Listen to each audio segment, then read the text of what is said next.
दोस्तों, स्वागत है साहित्य सहचर के इस नया यूट्यूब प्लेटफॉर्म पर।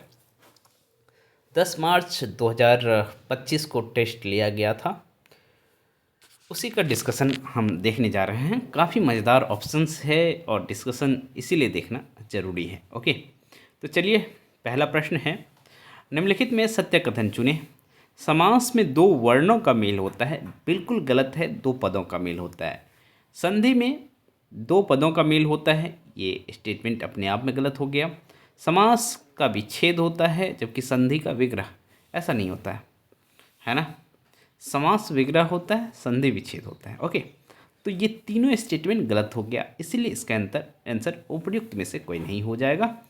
पदच्युत, दुरागत, कामचोर में कौन सा समास है?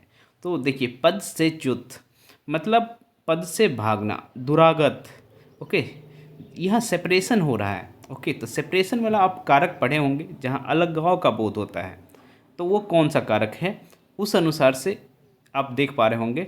अपादान इसमें से आंसर होगा। ओके, बहुत सारे छात्र करण लगा दिए हैं, बिल्कुल गलत बात है। आप लोग को अपादान तत्पुरुष लगाना चाहिए था।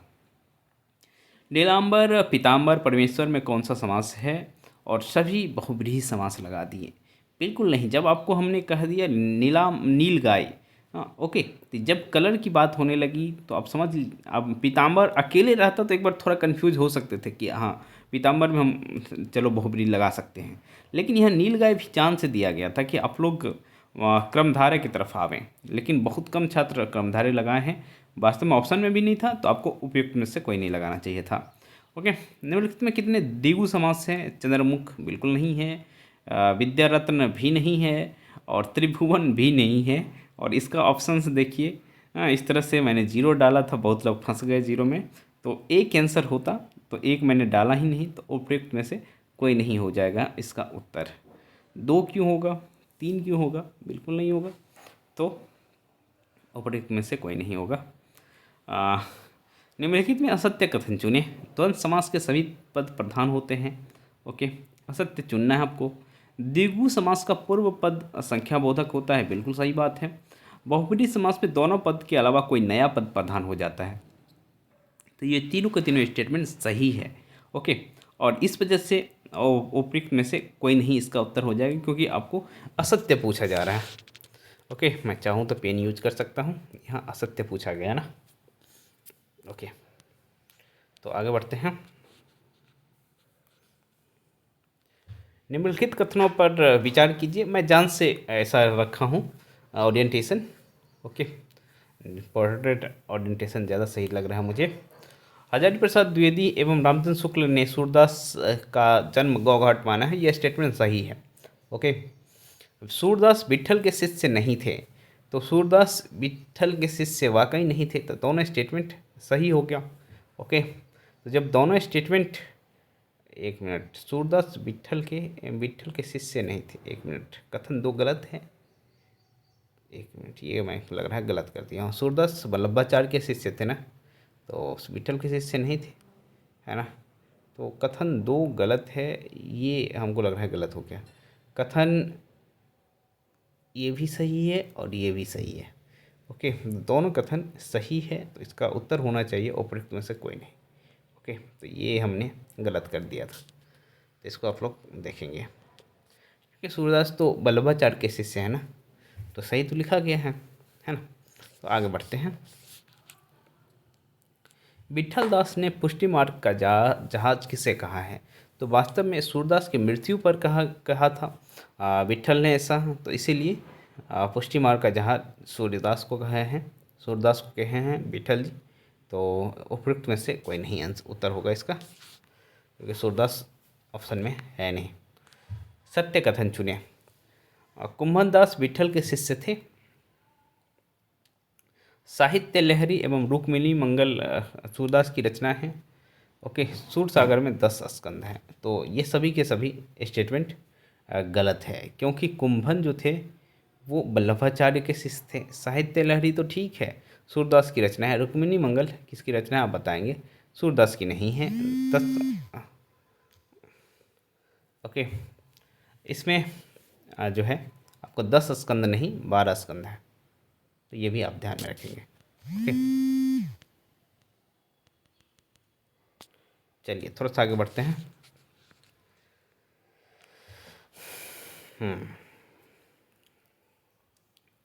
निम्नलिखित में सत्य कथन चुने। ओके, सरोज स्मृति एवं तूर्ती पत्थर परिमल में संकलित है। परिमल में संकलित है नहीं, अनामिका में है। राम की शक्ति पूजा अनामिका में है, तो अनामिका में है। निराला के पुत्री का नाम मनोहरा था, तो ये गलत है। ओके, तो आपको सत्य चुनना है। तो ये जो है, ये अनामिका यहाँ होना चाहिए था। राम की शक्ति पूजा अनामिका में है, तो ये सही बात है। ये स्टेटमेंट गलत हो गया। इसका मतलब 52% छात्र ही सही कर पा रहे हैं। ओके,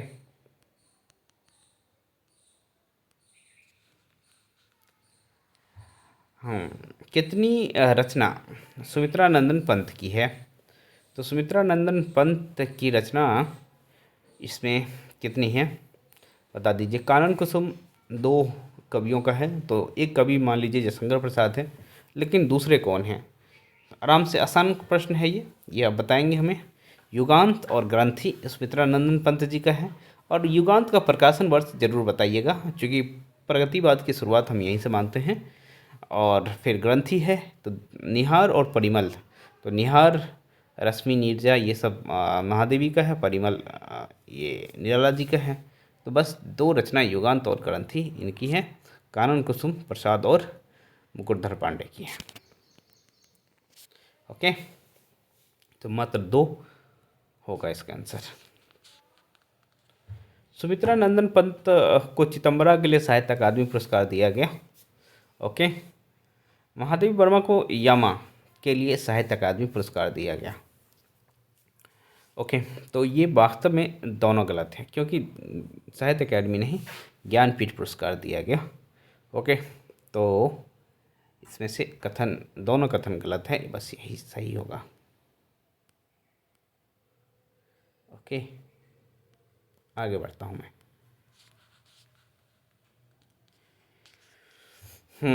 असत्य कथन चुने यामा महादेवी वर्मा की रचना है। ओके, यामा में निहार रश्मि नीरजा और शानदे गीत के प्रमुख गीतों का संकलन है, ये भी सही है। यामा के लिए महादेवी वर्मा को ज्ञानपीठ पुरस्कार दिया गया, ये भी सही है। तीनों का तीनों स्टेटमेंट सही हो गया, तो उपयुक्त में से कोई नहीं हो जाएगा उत्तर, क्योंकि असत्य पूछा गया। जन्म वर्ष के अनुसार छायावादी कवियों का सही क्रम क्या है? तो प्रसाद का जन्म 1809 में हुआ है, 1889। निराला का जन्म 99 में हुआ है। पंत 1900 में हुए हैं, और महादेवी जी 1907 में हुई है। तो ऐसा आंसर हो जाएगा। बहुत सारे छात्रों ने सही किया, ये अच्छी बात है। ओके, निम्नलिखित में निराला की कविता नहीं है। निराला की कविता नहीं है, तोड़ती पत्थर है, बादल डाक भी है, जूही की कली भी है। तो इस तरह से उपयुक्त में से एक मतलब कोई नहीं हो जाएगा, क्योंकि सभी रचना हमने निराला का दे रखा है। सही मिलान नहीं है। उर्वशी का पब्लिकेशन वर्ष 1909 है, अनामिका का 1930 है, जबकि अनामिका का 1923 है, और निहार का 1930 है, न कि 1920। निहार रश्मि नीरजा 1930 से लिखना शुरू करती है महादेवी जी, तो आप ध्यान में रखेंगे। तो ये निहार सम्मिलित मतलब वो नहीं है। ओके, ऑपरेशन खंजर का 12th संस्करण किर्गिस्तान में हो रहा है। किर्गिस्तान के अलावा भागीदार देश कौन सा है? तो वास्तव में हम लोग टेस्ट में बातचीत कर रहे हैं, तो आप लोगों को सीधा लगा लेना चाहिए था भारत, लेकिन यह है कि कन्फ्यूजन हमने क्रिएट कर दिया है। भारत के साथ कुछ और कंट्री भी डाल दिया है, भारत एवं बांग्लादेश, भारत चीन बांग्लादेश, इसलिए आप लोग कंफ्यूज हैं, मुझे पता है। तो केवल भारत और किर्गिस्तान के बीच होता है ऑपरेशन खंजर, या मतलब युद्धाभ्यास खंजर कह लीजिए, कोई दिक्कत नहीं है, बस खंजर आप ध्यान में रखेंगे। माधव राष्ट्रीय उद्यान का 58वां बाघ अभ्यारण्य घोषित किया गया। यह किस राज्य में है? वास्तव में आप याद रखेंगे, डिस्ट्रिक्ट एमपी के शिवपुरी में है। ये एमपी के शिवपुरी डिस्ट्रिक्ट में है। ओके, ये एरिया आपको जो चंबल का एरिया है वो उधर पड़ता है। ओके, तो माधव राष्ट्रीय उद्यान आप ध्यान रखेंगे। अब वो भारत का 58वां बाघ के अभ्यारण्य हो गया है। तो यहाँ भारत में कितने बाघ हैं वो मुझे आप बताएंगे, और बाघ स्टेट किसे कहते हैं, मतलब टाइगर स्टेट किसे कहते हैं, वो भी मुझे बताएंगे। ओलंपिक 2026 की मेज़बानी कौन सा देश करेगा, तो आपको याद रखना है कि भारत करेगा, और बहुत इंपॉर्टेंट है 2036। बनारस लिट फेस्टिवल में किसे Bharatendu life time achievement award दिया गया है, तो प्रोफेसर काशीनाथ सिंह। कुछ दिन पहले इनसे मिलना हुआ था, हमारे घर के जस्ट बगल में रहते हैं, मुश्किल से 3 किलोमीटर। ओके, तो इनसे कभी भी चाहूँ तो मिला जा सकता है। एसएससी मेंस चैम्पियनशिप वही चैम्पियन ट्रॉफी 2025 की मेज़बानी कौन कर रहा था। ओके, तो मेज़बानी कर रहा था पाकिस्तान, लेकिन हम लोग कुछ मैच दुबई में देख रहे थे। वो मैच जिसका इन्वॉल्वमेंट, जहाँ भारत का इन्वॉल्वमेंट था, उससे हम दुबई में देख रहे थे, तो उत्तर इसका होगा पाकिस्तान ही। पहले मैच हम देख पा रहे थे दुबई में। भारत का प्रथम आरक्षित वन है सतपुरा राष्ट्रीय उद्यान। ओके, आपको बताना है कि सतपुरा राष्ट्रीय उद्यान जो है किस जैव आरक्षित क्षेत्र के अंतर्गत आता है। दहन की प्रक्रिया में सबसे गर्म क्षेत्र होता है, तो सबसे गर्म क्षेत्र नीला होता है, और सबसे ठंडा ठंडा क्षेत्र काला होता है। ओके, और मीडियम में पीला या नीला, लाल तो नहीं कह सकते, पीला ही कहिए।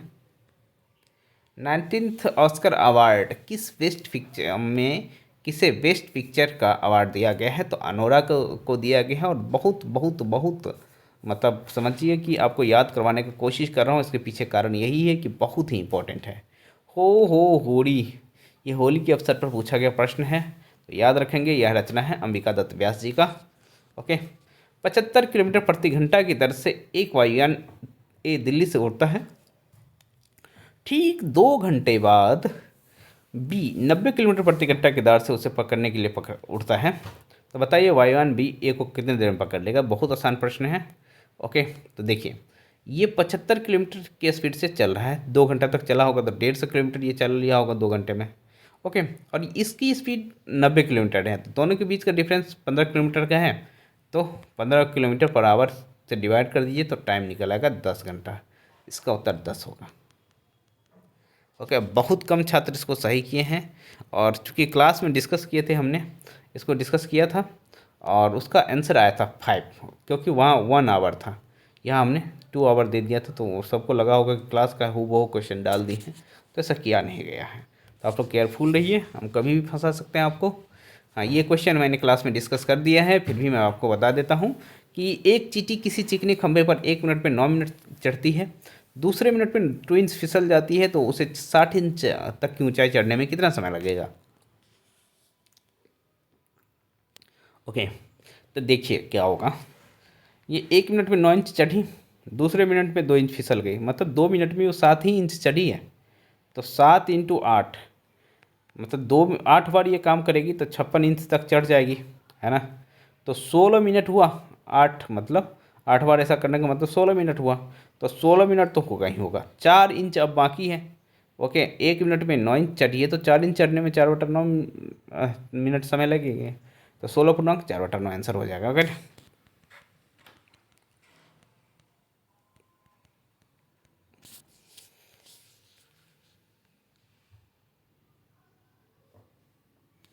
निम्नलिखित में सही कथन चुनें। तो सभी के सभी आपको दिख रहा होगा सही है। मौलवी अहमदुल्ला फैजाबाद में विद्रोह का नेतृत्व कर रहे थे, या बिहार में कुंवर सिंह 1857 के विद्रोह की शुरुआत मेरठ से हुआ, ये सभी सही है। झांसी की रानी के विषय में असत्य कथन चुने, तो कोई भी कथन असत्य नहीं है, क्योंकि जन्म इनका वाराणसी में हुआ है, मेरे से मुश्किल से 5 किलोमीटर दूर पे है, 5 भी नहीं होगा, 4 किलोमीटर मान के चलिए।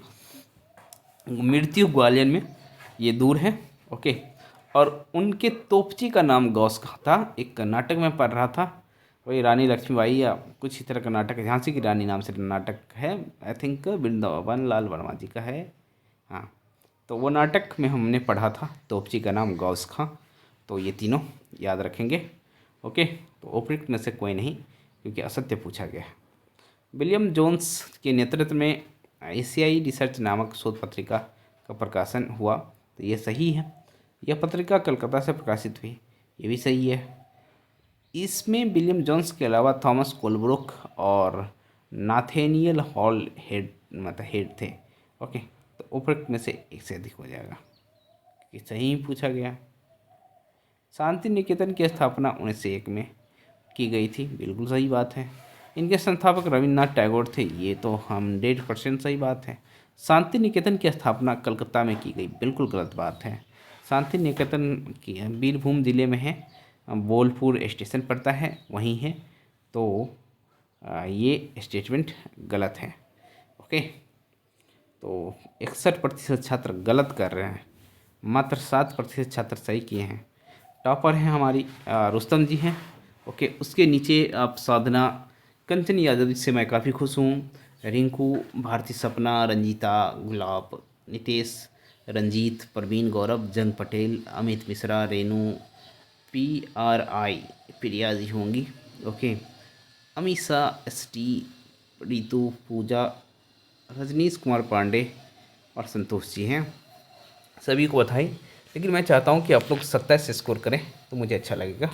तो चलिए आज मिलते हैं 9 बजे टेस्ट में। सिलेबस आपको बता दिया गया है, तो आप जुड़ेंगे तो मुझे अच्छा लगेगा, मुझे अच्छा तो लगेगा ही लगेगा।